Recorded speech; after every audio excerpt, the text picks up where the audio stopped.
History is a story told by the victors, a map drawn by those who returned.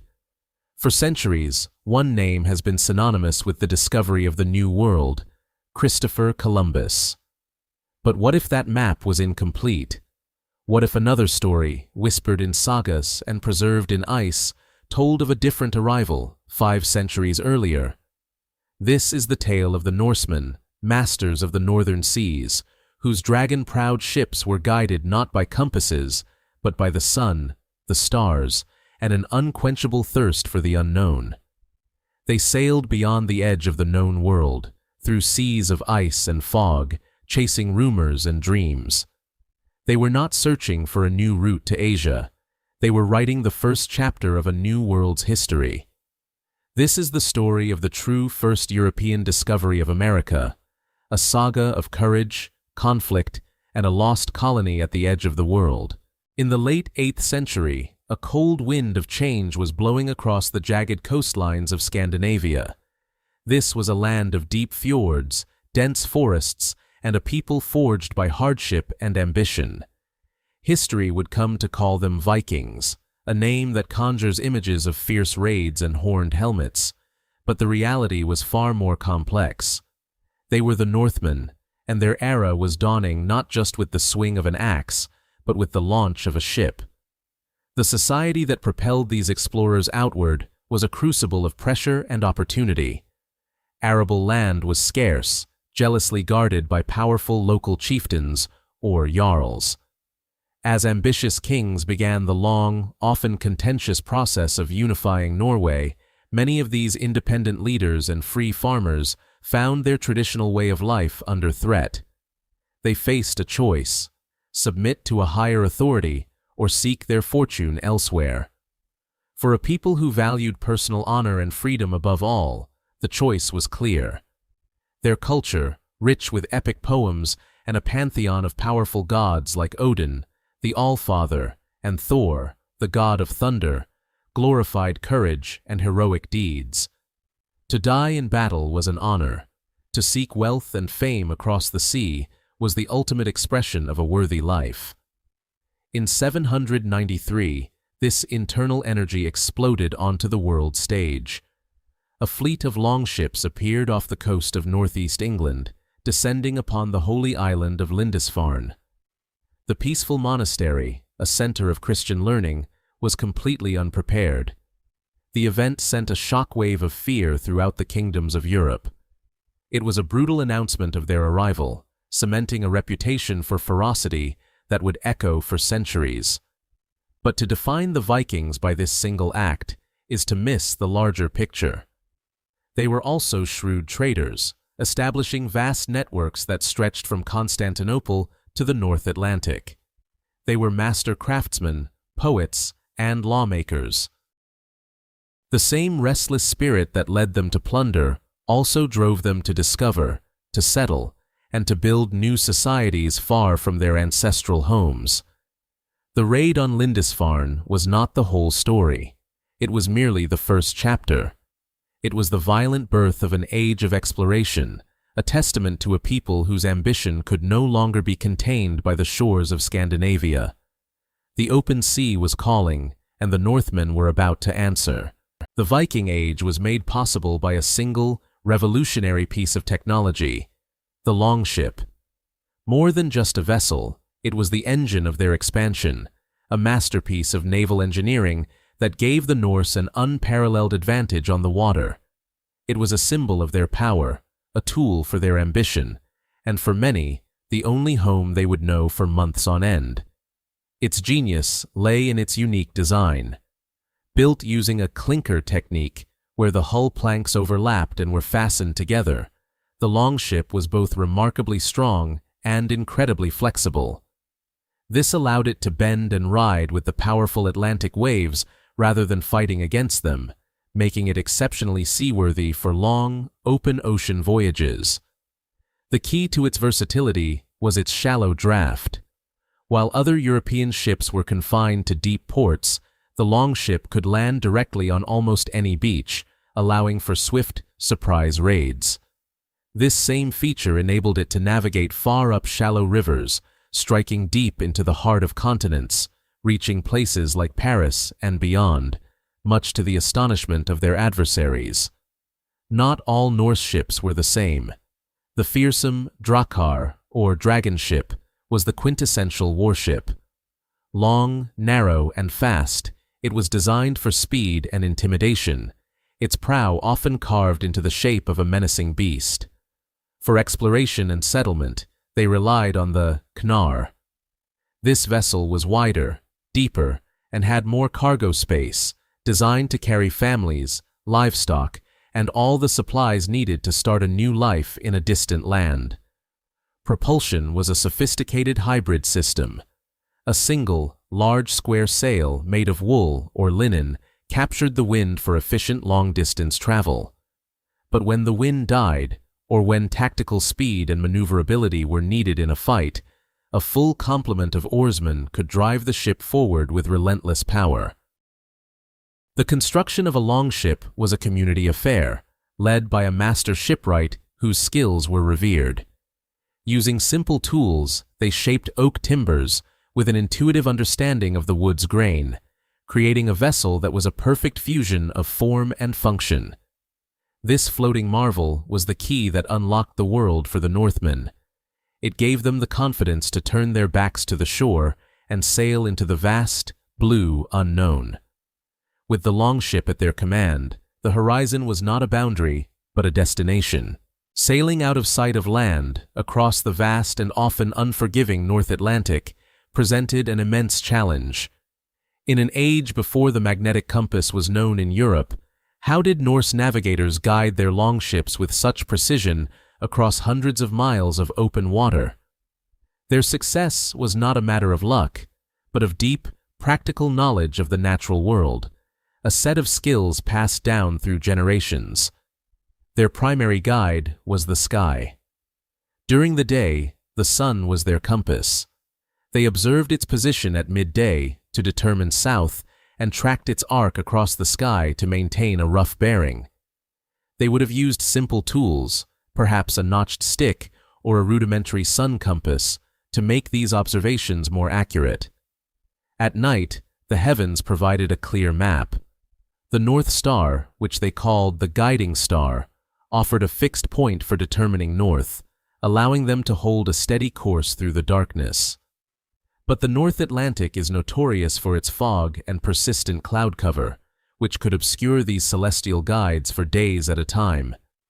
It is here that the Norse sagas speak of a more mysterious tool, the solarstein, or sunstone. For centuries, this was considered mere legend, but modern science suggests it may have been a real and effective navigational aid. The leading theory is that the sunstone was a type of naturally polarizing crystal, such as Iceland spar, which is abundant in Scandinavia. By holding this crystal up to the sky and rotating it, a navigator could detect the direction of polarized sunlight and pinpoint the sun's location, even when it was hidden behind thick clouds or below the horizon. While no definitive sunstone has ever been recovered from a Viking shipwreck, the science is sound, and its mention in the sagas points to a sophisticated understanding of light. Beyond the sky, they read the ocean itself. They understood wave patterns, water temperature, and color, which could indicate proximity to different currents or land masses. The behavior of seabirds was a crucial sign. Certain species only fly a limited distance from their nesting grounds, acting as living markers for unseen shores. This combination of celestial observation, environmental awareness, and potential crystalline technology formed a powerful and reliable navigational system. It transformed the Northmen from coastal sailors into true masters of the ocean, giving them the courage and the capability to make deliberate, repeatable voyages into the great unknown. The first great Norse leap across the Atlantic was not driven by a lust for gold, but by a hunger for land and liberty. In the late 9th century, Norway was undergoing a profound transformation. The ambitious King Harald Fairhair was forcibly unifying the country's petty kingdoms under his sole rule. For the fiercely independent chieftains and free farmers who had governed their own affairs for generations, his new taxes and strict laws were intolerable. Rather than bend the knee, many chose to leave. They packed their families, their livestock, and their household goods into sturdy knars and looked west towards the empty horizon. They were guided by whispers and sailors' tales. A few decades earlier, navigators like Nadod and Gardar Svavarsson had been blown off course and stumbled upon a massive uninhabited island. They called it Snowland, or Gardar's Holm. It was the Norwegian chieftain Ingolfur Arnarson who led the first wave of permanent settlers around the year 874. According to the sagas, he followed a sacred tradition. As he neared the coast, he cast his high seat pillars, the ornate wooden posts that symbolized his authority as head of the household, into the sea, vowing to build his farm wherever the gods brought them to shore. He settled in a bay steaming with geothermal vents, a place he named Reykjavik, or Smoky Bay, which would one day become the nation's capital. What they found was a land of stark and challenging beauty. A volcanic island on the edge of the Arctic, it was treeless save for vast forests of dwarf birch. But it also offered lush coastal pastures, rivers teeming with fish, and, most importantly, space. It was a blank slate upon which they could build a new society, free from the reach of kings. Over the next 60 years, a flood of settlers followed, a period known as the landnam, or land-taking. They established a unique form of government. In 930, they founded the Althing, an open-air national assembly where chieftains met each summer to legislate laws, settle disputes, and maintain the social order. It was one of the world's first parliamentary bodies, a remarkable political innovation.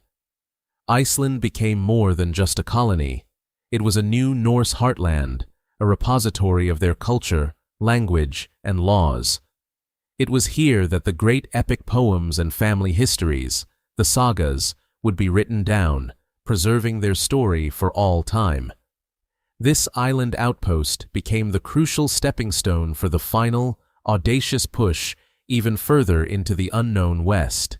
Not every man who sailed west from Norway was a peaceful farmer. Some carried the fire of the old world with them. Among them was Erik Thorvaldsson, a man whose personality was as vivid and volatile as his fiery red hair and beard. History would know him as Erik the Red, and his legacy would be built not just on exploration, but on exile. Erik's story began in conflict. His father had been banished from Norway for taking a man's life, and the family resettled in the newly established community in Iceland. But the son inherited the father's temper. In Iceland, Erik became embroiled in a series of escalating feuds. After his retainers caused the demise of a neighbor, a cycle of retribution began that culminated in Erik himself being responsible for the end of 2 other men. For these actions, the Althing, Iceland's assembly, declared him an outlaw. The sentence was a 3-year banishment from all settled lands. For most, this would be a social and economic catastrophe. But for Erik the Red, it was a license to explore. He had grown up with stories of a vast landmass to the west, cited decades earlier by a sailor named Gunnbjorn Ulfsson, who had been blown off course. With nowhere else to go, Erik gathered a ship and crew and decided to use his exile to find this rumored land. In the year 982, he sailed due west from Iceland. After navigating treacherous ice floes, he made landfall on a coast of towering glaciers and barren rock. Undeterred, he sailed south, rounding the southern tip of the landmass. There, he discovered a different world, a network of deep fjords with green pastoral lands warmed by a favorable ocean current. It was a landscape reminiscent of his original Norwegian homeland. He spent his 3 years of exile meticulously exploring this new territory, identifying the most promising locations for settlement. His banishment served, Erik returned to Iceland in 985. He came not as a disgraced outlaw, but as a visionary with a proposition.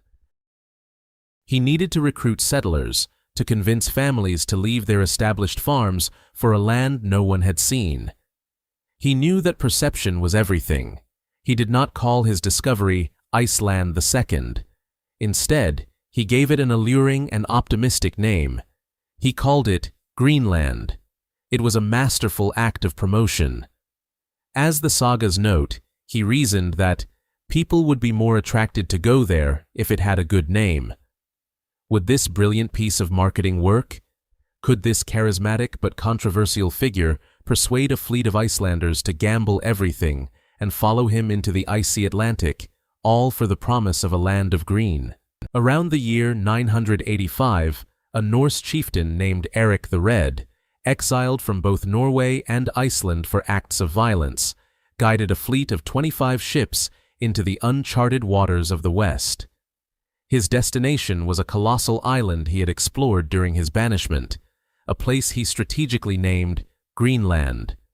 It was a masterful piece of marketing, designed to lure settlers with the promise of fertile land.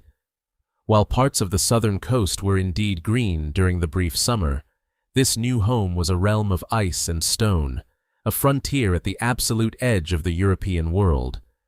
The colonists who followed him were a hardy and self-reliant people, willing to trade the familiar for a chance at land and freedom. They established two main settlements along the sheltered western coast, the larger eastern settlement and the more remote western settlement. Life here was a constant negotiation with a formidable environment. The settlers built their homes from turf and stone, creating longhouses that hugged the earth for warmth.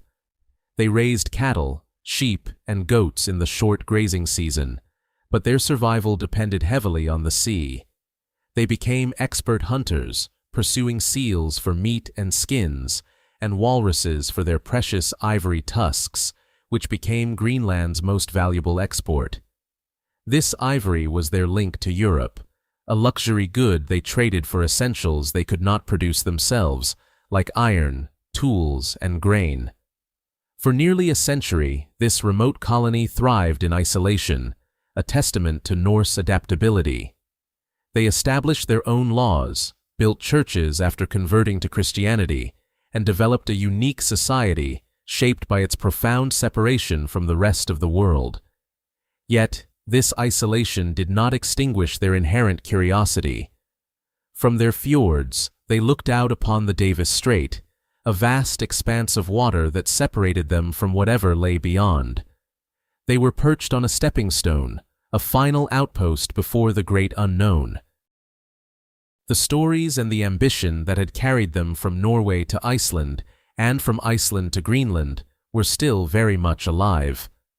The question was not if they would venture further, but when and who would be the first to dare it. How do we know the story of these voyages? The Norse of this era left no traditional histories, no chronicles penned by scholarly monks. Their history lived in the air, carried on the breath of storytellers around the flickering fires of their longhouses. It was preserved through a powerful oral tradition in the form of epic poems and long, detailed family histories known as sagas. These were not mere fictions. They were the cultural bedrock of Norse society, a record of genealogy, property disputes, great battles, and legendary journeys. Two sagas in particular, written down in Iceland centuries later, hold the key to the Norse discovery of America: the saga of the Greenlanders and the saga of Erik the Red. They tell the same essential story, but differ in details, reflecting the fluid nature of a tale told and retold over generations. To a modern reader, they can seem a challenging mix of sober fact and high drama. One moment, they detail a legal transaction. The next, they describe a heroic feat of navigation. But to understand the Norse mindset is to understand the importance of these stories. A person's reputation, their drengskaper, a complex concept of honor, courage, and fairness, was their most valuable possession. It was what lived on after they were gone. To be the subject of a saga was to achieve a form of immortality. This burning desire for a lasting legacy was a powerful motivator. It drove chieftains to feud, warriors to seek battle, and explorers to sail their open longships into terrifyingly empty seas. And within these sagas, passed down in the halls of Greenland and Iceland, were tantalizing whispers. They spoke of lands sighted by accident, of strange new coastlines seen by sailors blown far off their intended course. For the descendants of Eric the Red, living on their icy island, these were more than just entertaining tales. They were a challenge, a potential map to glory. They hinted that Greenland was not the end of the world after all, but merely the last known stop before something entirely new. The stories were waiting for a hero bold enough to live them. The first European to see the shores of North America was not a famous warrior or an ambitious chieftain. He was a man of commerce, a merchant captain named Bjarni Herjolfsson. His story, recorded in the saga of the Greenlanders, is one of accident, not design. In the summer of 986, Bjarni set sail from Iceland, intending to join his father, who had recently emigrated to Eric the Red's new colony in Greenland. He was a capable and experienced sailor, but the North Atlantic is a famously unpredictable sea. Days into his voyage, the sky turned against him. A fierce storm, accompanied by dense fog and relentless northerly winds, descended upon his ship. For days, they were completely lost, sailing blind in a world of gray mist and churning water, with no sun or stars to guide them. When the storm finally broke and the fog lifted, Bjarni and his crew looked out upon a startling sight. Before them lay a coastline, but it was not the Greenland they knew. There were no towering glaciers or familiar deep fjords. Instead, they saw a country of low, rolling hills covered in a dense blanket of forest. His crew, relieved to see land of any kind, urged him to go ashore to explore and replenish their supplies. But Bjarni was a practical man, not an adventurer. His objective was to find his father in Greenland, not to chart new worlds. He judged the land to be of little use to him, and, to the great frustration of his men, refused to make landfall. He ordered them to turn the ship and sail north, following the coast. In the days that followed, he sighted two more distinct landmasses from the sea, one flat and heavily wooded, and another further north marked by mountains and ice fields. Eventually, using these strange new landmarks, he managed to reorient himself and find his way to his original destination in Greenland. When he arrived, his story was met with a mixture of awe and criticism. He had seen a new world, a place of myth made real, yet he had lacked the curiosity to set foot upon it. His tale of a ghostly, unknown coast would circulate through the Greenland settlements for years, a tantalizing puzzle waiting for someone with greater ambition to solve. The story of Bjarni Herjolfsson's accidental discovery lingered in the Greenland air for over a decade, a tale of opportunity lost. But it found fertile ground in the mind of one young man, Leif, the son of Eric the Red. Growing up at Brattahlid, his father's estate, Leif was surrounded by greatness. His father was the founder of their nation, a larger-than-life figure. For a son to make his own name, he would have to achieve something even more spectacular. Leif was not just a dreamer. The sagas describe him as a man of great intelligence, foresight, and imposing physical presence. He possessed his father's ambition, but tempered it with a calmer, more thoughtful demeanor. The idea of those forested lands to the west, so rich in the timber that Greenland desperately needed, represented more than just a geographical curiosity. It was a path to fame and fortune, a chance to surpass his father's legacy. Around the year 1000, Leif decided to turn speculation into action. He sought out Bjarni Herjolfsson and purchased the very ship that had made the momentous sighting. He then assembled a crew of 35 of the most capable men he could find, announcing his intention to do what Bjarni had not, to sail west and explore those unknown shores. This was to be no accidental drift. It was a calculated, deliberate expedition into the void, based on the second-hand account of a merchant captain. The preparations were a major event in the small Greenlandic community. His father, Erik, despite his advancing age, was initially set to lead the voyage, a testament to its importance. However, on the way to the ship, his horse stumbled, throwing him to the ground. Erik took this as an ill omen, a sign that his exploring days were over. He passed the mantle of leadership fully to his son. Leif, undeterred by the incident, embraced his destiny. As his longship pulled away from the shores of Greenland, it represented the culmination of generations of westward expansion. It was a single, small vessel, carrying the immense weight of Norse ambition, sailing directly into a legend that was waiting to be written.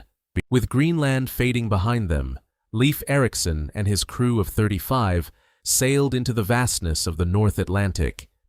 They were masters of the open ocean, navigating not with compasses, but with an intimate knowledge of the sun, the stars, the flight of seabirds, and the patterns of the waves. Following Bjarni's descriptions in reverse, Leif steered a deliberate course, transforming a tale into a tangible map. Their first landfall was a forbidding place of barren rock and colossal glaciers stretching inland. There was no grass, no sign of life that could sustain them. Recognizing it from Bjarni's account of his northernmost sighting, Leif gave it a fittingly stark name, Helluland, the land of flat stones.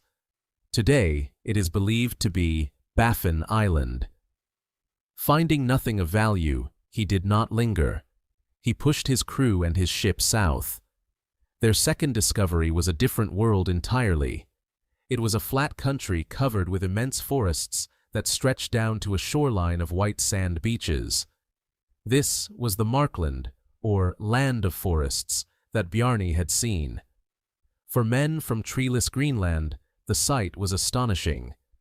This land, likely the coast of modern-day Labrador, held a resource more precious than gold to them, an endless supply of timber for building ships, homes, and tools. Still, Leif felt this was not the place described in the most promising part of Bjarni's story. Driven by an instinct that something better lay ahead, he ordered his men back to the ship and continued sailing south. After 2 more days at sea, they spotted a third and final coast. They navigated into a sheltered sound, where a river flowed out of a lake. The landscape that greeted them was beyond their wildest dreams. The air was mild, the rivers teemed with the largest salmon they had ever seen, and the pastures remained green deep into the year. Most remarkably, they found wild vines laden with grapes growing in the woods. For men of the north, wine was an exotic luxury. To find it growing wild was a sign of unbelievable abundance. Here, in this gentle and fertile land, Leif decided they would build a settlement and spend the winter. He named it Vinland, the land of wine. They had done it. They had crossed the ocean and found a new world. But as the Norsemen built their longhouses, they were unaware that this land of plenty was already home to other people, and their arrival would mark the beginning of a new and much more complex chapter in their epic story. Following the faint trail of Bjarni Herjolfsson's accidental sighting, Leif Erikson steered his longship west into the vast, unforgiving expanse of the North Atlantic. His crew, a hardened assembly of Greenlandic farmers and sailors, felt a mixture of anticipation and dread. They were sailing off the known maps, guided only by a story. After days of battling cold winds and navigating through treacherous ice floes, a new shoreline emerged from the persistent fog. It was a sight that stirred every man on board, yet it was not the green paradise they had imagined. What they found was a stark, imposing coastline, a world of gray and white. Immense glaciers, ancient and silent, sloped down from the interior, their icy snouts calving into the frigid sea. The land itself was a desolate panorama of barren rock, a massive shield of stone scoured clean by millennia of ice. There were no forests, no meadows, not even a patch of soil to welcome a farmer's boot. Leif Erikson, a leader known for his pragmatism, was the first to step ashore. His feet crunched on a beach of flat slate-like stones that stretched as far as the eye could see. He surveyed the monumental emptiness, a landscape of profound and severe beauty. This was not a place to build a home or graze cattle. It offered no timber for ships, no pastures for livestock. Its only resource was its sheer, raw existence. Leif, understanding the importance of naming, gave this new territory a title that perfectly captured its essence: Helluland, the land of flat stones. Modern scholars widely agree that this first landfall was Baffin Island, in the Canadian Arctic. For the crew, the feeling was one of profound disappointment. They had risked everything to reach a land of rock and ice, a place even more forbidding than their Greenland home. Yet, for Leif, it was a crucial first step. He had proven that the lands to the west were real. He had charted a course and made a landing. Though Helluland was of no use to them as settlers, it was a vital landmark on their journey. It confirmed they were on the right path. With a sense of grim resolve, Leif ordered his men back to the ship. This was not their destination, but merely a signpost in the wilderness. The sagas tell us he declared the land to be without merit, but he had planted the first European footstep on a new continent. As the longship pushed off from the stony shore, all eyes turned south, searching the horizon for a more welcoming sight, a land of promise that surely had to lie beyond this realm of stone. Leaving the icy shores of Helluland behind, Leif Erikson guided his vessel south along the unknown coastline. The air gradually lost its biting Arctic chill, and the seascape of floating ice gave way to open water.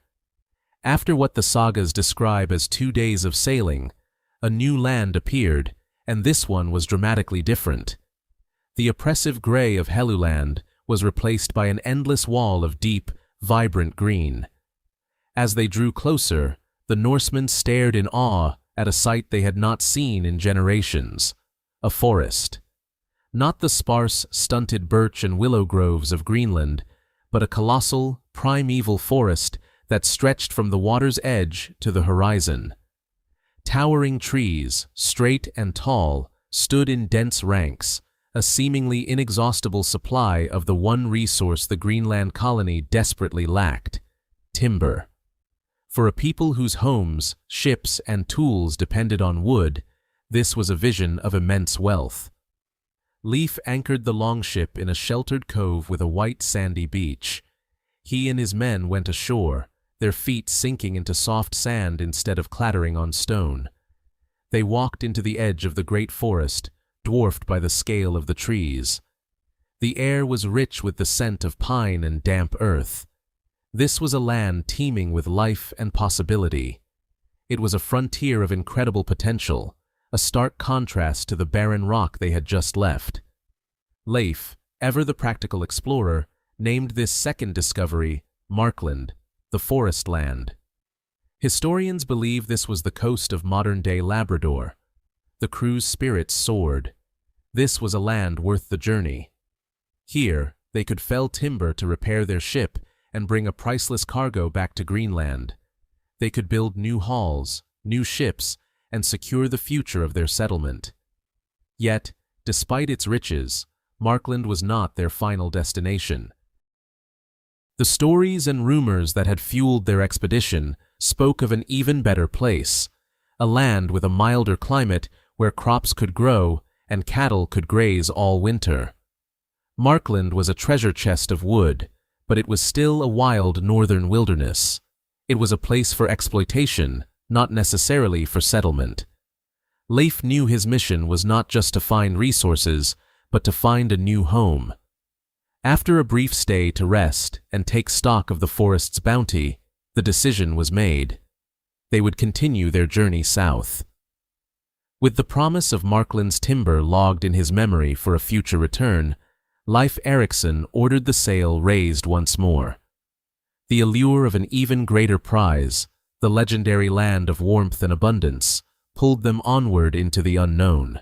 Sailing south from the timber-rich coast of Markland, Leif and his crew were propelled by a steady northeast wind. For 2 days, they saw nothing but the endless blue of the ocean. Then, on the 3rd day, land was sighted once more. As they approached, it became clear this was the place they had been searching for. The landscape that unfolded before them was a vision of paradise, unlike anything the Greenlanders had ever known. The coastline was gentle, with lush green meadows rolling down to meet sandy beaches. A wide river, its waters teeming with fish, flowed into a calm, protective bay. The climate was noticeably milder, the air soft and welcoming. Leif guided the longship up the river and set anchor. When the Norsemen stepped ashore, they were greeted by a world of astonishing abundance. The grass in the meadows was long and green, jeweled with morning dew.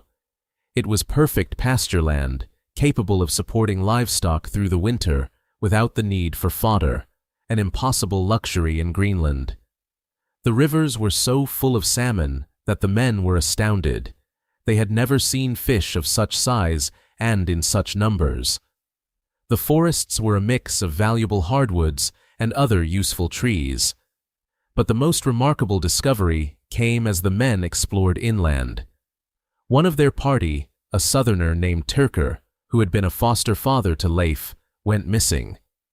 When he was found, he was in a state of great excitement, speaking in his native German tongue before reverting to Norse.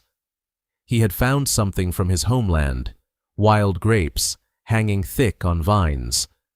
For men from the cold north, where wine was a rare and precious import, this was a sign of unbelievable fertility and warmth. Leif, realizing the significance of this discovery, named the country Vinland, the wine land. This was it. This was the culmination of their quest, the fulfillment of the saga's promise. It was a land of plenty, a place where a new and prosperous life could be forged, free from the harsh constraints of their northern homes. The relief and joy among the crew must have been immense. They had crossed a perilous ocean and navigated a foreign coastline to find a land that exceeded all their expectations. Here, there was timber, pasture, fish, game, and even grapes for wine. As the sun set over this idyllic landscape, casting a golden glow on the river and meadows, Leif Erikson knew he had succeeded. He had not just found a new land, he had found a new world, a Vinland the Good that offered a future for his people. Having discovered the paradise of Vinland, Leif Erikson made a momentous decision. They would not simply return home with tales and a cargo of grapes, they would stay. The approaching winter made a return journey across the Atlantic too hazardous, but more than that, Leif saw the necessity of establishing a foothold. To claim this new world, they had to inhabit it. He selected a strategic site for their winter camp, likely on a grassy promontory near the river, with a clear view of the surrounding land and sea. The first task was to construct shelter. The crew, skilled builders out of necessity, set to work. They felled trees and cut thick squares of turf from the rich soil. Using techniques honed over centuries in Iceland and Greenland, they erected what the sagas call large houses. This first European settlement in the Americas became known as Leifsbudir, or Leif's Booths. Life in Leifsbudir settled into a routine of exploration and preparation. The company was divided into 2 groups. Each day, one group would venture out to explore the bountiful land, mapping the terrain, identifying resources, and searching for any signs of inhabitants. The other group remained at the settlement, guarding the camp, fishing for the plentiful salmon, and continuing the construction of their longhouses. Leif imposed a strict rule: the exploration parties must always stay together and return to the camp before nightfall. He was a cautious leader, keenly aware that they were a tiny group of outsiders in a vast, unknown continent. The days grew shorter and the air cooler, but the Vinland winter was unlike anything they had experienced. The sagas report that there was no frost, and the cattle they had brought could graze outside all season. This mildness was a source of constant amazement and reinforced their belief in the land's promise. As the longhouses took shape, a small piece of the Norse world was planted in North American soil. The smell of wood smoke filled the air, and the sounds of Norse speech echoed through the Vinland forests. They had created a base, a home away from home. Yet, an undercurrent of tension must have remained. Every strange sound in the forest, every unexplained track on the ground, would have been a reminder of their isolation. They were utterly alone, a month's sail from the nearest friendly face. As winter deepened, their small settlement stood as a fragile beacon of human endeavor against an immense wilderness. They had survived the journey and built a home, but the greatest unknown still lay before them. Were they truly alone in this new world? After a productive winter at Leifsbudir, the Norsemen's question of whether they were alone in Vinland was answered. One morning, as they worked near the settlement, they saw a sight that must have stopped every heart. Approaching from the water were not the familiar dragon-prowed longships of their own people, but a fleet of small, hide-covered canoes. In them were the native inhabitants of the land, people the sagas would come to call skrælings, a term that likely meant skin-wearers. The initial encounter was filled with a powerful, silent tension. Two vastly different worlds were colliding on this remote shoreline. The Norsemen, clad in wool and leather, some perhaps with iron mail and steel axes, stood watching the approaching people, who were dressed in animal furs and armed with bows and stone-tipped arrows. According to the sagas, the first meetings were peaceful, driven by mutual curiosity. Communication was impossible, so they resorted to gestures and trade. The Norsemen had goods the natives had never seen, such as red cloth and milk products, which they offered in exchange for valuable furs. The natives were reportedly fascinated by the Norsemen's metal tools, but were wary of their swords and axes, which Leif's brother, Thorvald, wisely forbade from being traded. For a brief period, a fragile relationship was established. The skrælings would arrive, trade their goods, and depart peacefully. It was a glimpse of a possible future, one of coexistence and exchange. However, this delicate peace was not destined to last. The cultural chasm between the two groups was simply too wide, and suspicion lingered beneath the surface of their interactions. The sagas recount a fateful incident. During one trading session, a bull belonging to the Norsemen broke free from its pen and charged, bellowing, towards the natives. Unfamiliar with such large domesticated animals, the skrælings were terrified. They fled to their canoes and paddled away in alarm. This event, so trivial to the Norse, shattered the natives' trust. They perceived it not as an accident, but as a hostile act. The period of cautious trade was over. The Norsemen watched the canoes disappear, a sense of foreboding settling over their camp. They knew the skrælings would return, but they feared that next time it would not be for trade. The first encounter between Europe and the Americas had passed from curiosity to conflict. The first encounters were marked by a fragile sense of wonder. From the forest emerged the native peoples, whom the Norse sagas would call skrælings. They were as curious about the pale-haired newcomers as the Norse were of them. An initial, silent diplomacy was conducted through gestures and goods. Thorfinn Karlsefni, leading the expedition, ordered his men to show only white shields, a universal sign of peace. They laid out bolts of red cloth, a color the natives seemed to prize, and offered bowls of milk, a novelty to a people who did not practice animal husbandry. In return, the skrælings brought forth a wealth of furs, sable, ermine, and beaver, pelts that would be extraordinarily valuable back in Europe. For a brief period, a tentative trade flourished on the shores of Vinland. The potential for this new land seemed limitless, a place not just of abundant resources, but of peaceful coexistence and prosperity. But the cultural chasm between the two groups was vast, and the peace was built on foundations of sand. The sagas recount the moment the harmony shattered. A bull from the Norse camp, having wandered free, let out a loud bellow that sent the natives scattering in alarm. They had never seen such an animal. Fear, a far more potent force than curiosity, now colored their perception of the settlers. The next trading session was tense. The natives returned in greater numbers. Their demeanor changed. According to one account, a Skraeling reached for a Norse iron axe, fascinated by the metal. A Norseman struck him down. The brief era of trade was over.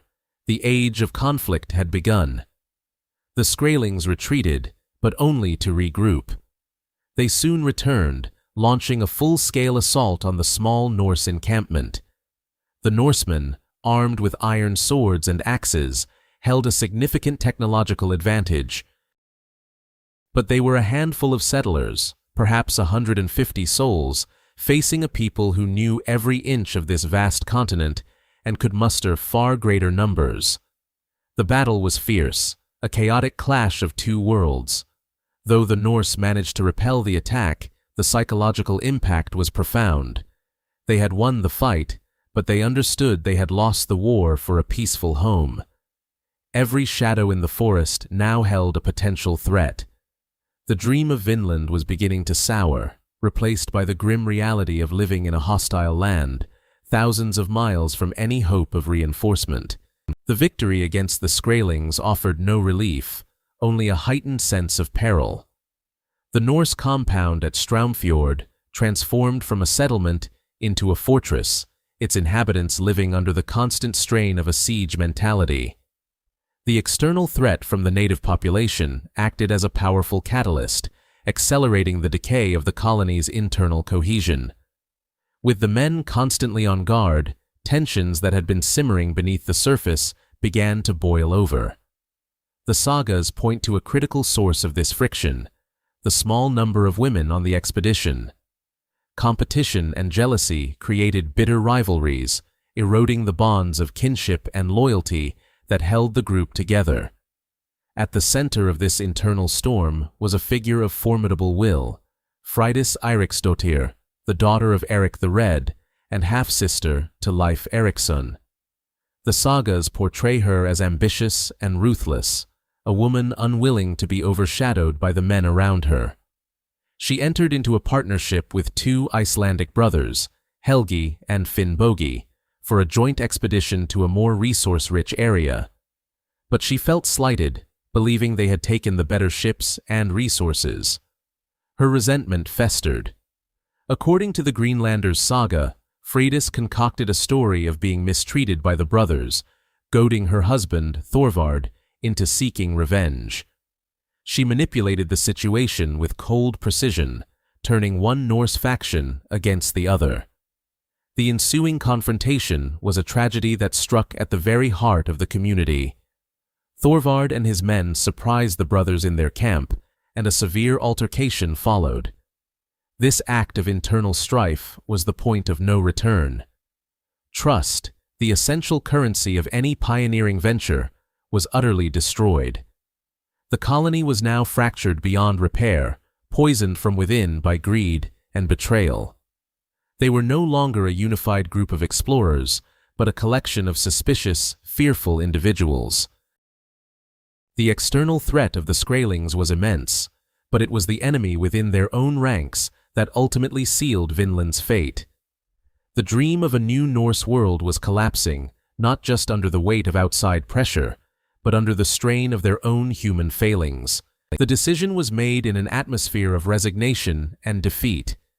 Vinland, the land of vines and meadows, could not be held. The settlers began the solemn task of dismantling their dream, packing what they could onto their longships. The sturdy turf houses they had built with such hope were left to the elements, silent monuments to a failed ambition. The loading was not a bustling, optimistic affair, but a quiet, somber retreat. They loaded timber, a precious commodity in treeless Greenland. They packed bales of rich furs, the only tangible profit from their perilous venture. And they loaded bundles of the wild grapes that had given the land its name. These were the treasures of Vinland, but they felt like consolation prizes. As the ships pushed off from the shore for the last time, the settlers looked back at the land they had briefly called home. It was a world of immense beauty and promise, but it had proven too vast, its people too resilient, and their own community too fragile to conquer it. The voyage home was a long and arduous journey of reflection. The North Atlantic was as unforgiving as ever, its gray waves and icy winds a constant trial. But this time, the journey was not buoyed by the thrill of discovery.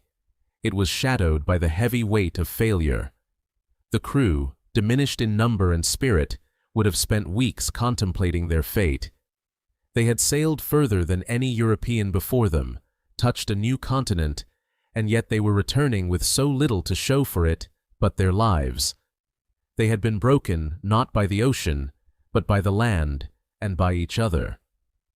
When the familiar, rugged coastline of Greenland finally appeared on the horizon, the sense of relief was mixed with a profound sense of loss.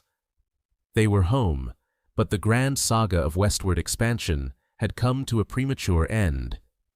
The news of their return spread through the Greenlandic settlements like a chill wind. The stories they told were not of triumph, but of caution. They spoke of a land rich beyond imagination, but defended by a numerous and determined people. They spoke of internal strife and the high cost of their venture. The Vinland experiment was over. The door to the new world, which Leif Erikson had so boldly opened, was now closed. The question that lingered in the cold Greenlandic air was whether it would ever be opened again. For nearly 1,000 years, the story of Vinland existed in a twilight world between history and myth. Preserved in 2 Icelandic manuscripts, the Saga of the Greenlanders and the Saga of Erik the Red, the tales of Leif Erikson and Thorfinn Karlsefni were epic literature. But were they fact? To most mainstream historians, the idea of Vikings in America was a romantic fantasy, a footnote in the lore of exploration, but not a serious historical event. This perception began to change thanks to the unwavering conviction of one couple. Norwegian explorer Helge Ingstad and his wife, archaeologist Anne Stein Ingstad.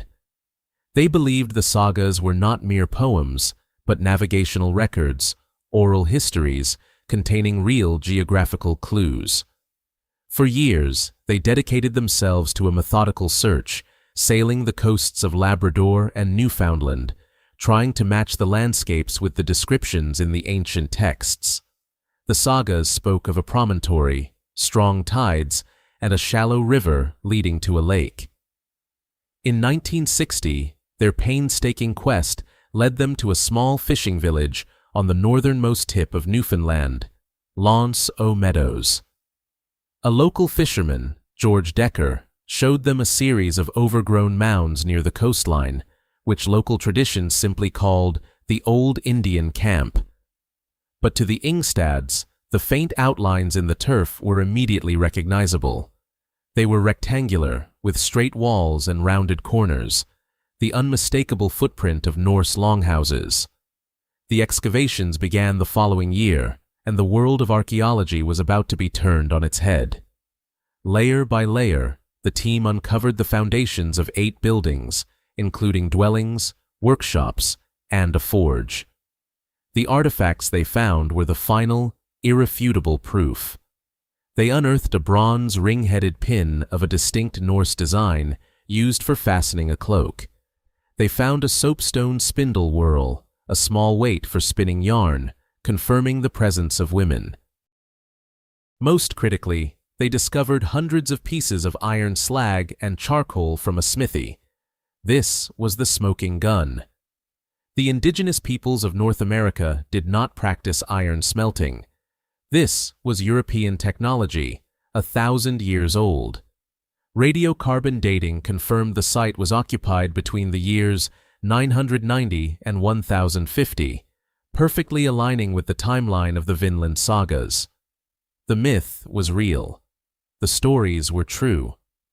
On a remote Canadian coastline, the Ingstads had uncovered the physical evidence of the first European settlement in the Americas.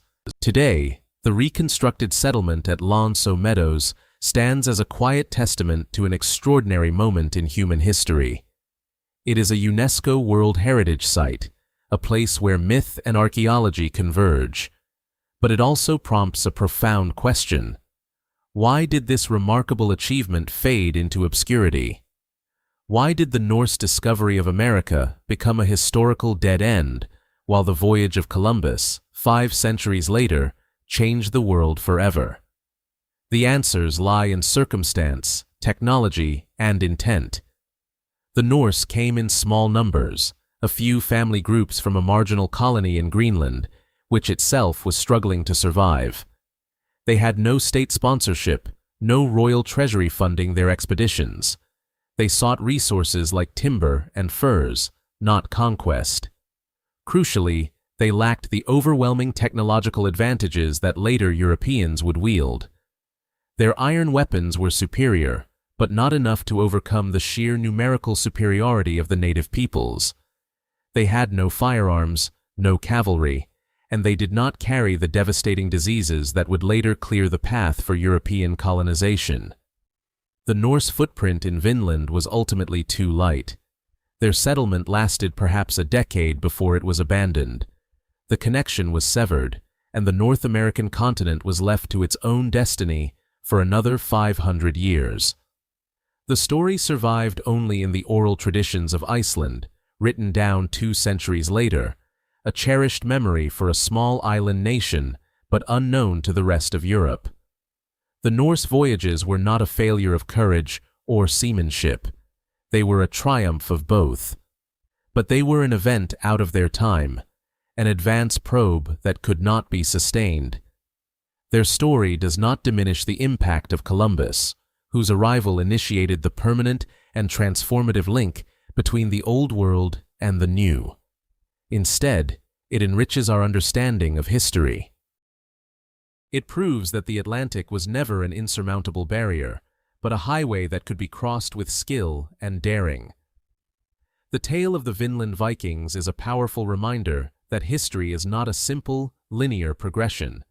It is a complex tapestry woven with countless threads, of journeys taken, of encounters made, and of stories that were, for a time, forgotten, only to be rediscovered, reminding us of the boundless human impulse to explore what lies just beyond the horizon.